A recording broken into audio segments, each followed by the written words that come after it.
మరి PCC president ఆయన ఒక అర్రలో కూర్చుంటే మంచిది. అంటే పిసిసి ప్రెసిడెంట్ చెప్తున్నాడు కృష్ణమోహన్ రెడ్డి మా పార్టీలో ఉన్నాడని, మరి ఈయన నేను కాదంటున్నాడు. అదే స్వయంగా ఏం చెప్తున్నాడు? కండువా వేసుకున్నాను, నేను కండువా వేసుకున్నాను కాంగ్రెస్ కండువా, కానీ నాకు సిగ్గు లేకుండా నేను బీఆర్ఎస్ లో ఉన్నానని చెప్తున్నాడా? మరి బీఆర్ఎస్ లోనే ఉంటే బీఆర్ఎస్ పార్టీ ఆఫీస్కి ఎందుకు రావడం లేదు? బీఆర్ఎస్ లోనే ఉంటే బీఆర్ఎస్ శాసనసభా పక్షంతో ఎందుకు కూర్చోవడం లేదు? బీఆర్ఎస్ లోనే ఉంటే బీఆర్ఎస్ ప్రోగ్రాంలలో ఎందుకు పాల్గొనడం లేదు? అంటే ప్రజలను పిచ్చివాళ్ళు అనుకుని, ప్రజలను వెర్రివాళ్ళు అనుకుని, ఓటేసిన ప్రజల్ని వాళ్ళ విఘ్నతను అగౌరవపరచడం కాకపోతే ఇది ఏంటిది?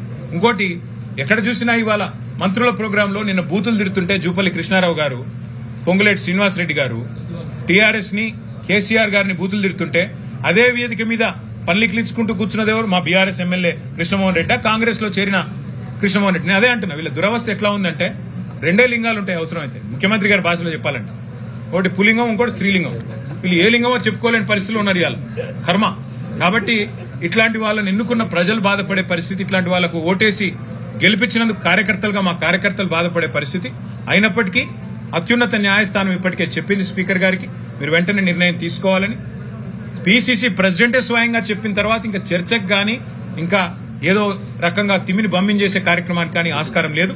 పిసిసి ప్రెసిడెంట్ చెప్పిన దానికి కూడా మేము సుప్రీంకోర్టు ముందు పెడతాం. తప్పకుండా స్పీకర్ గారు ఏమైనా ఉల్టా పుల్టా చేస్తే తప్పకుండా మళ్ళీ సుప్రీంకోర్టుకు పోతాం. న్యాయం జరిగే వరకు పోరాటం చేస్తాం. Thank you.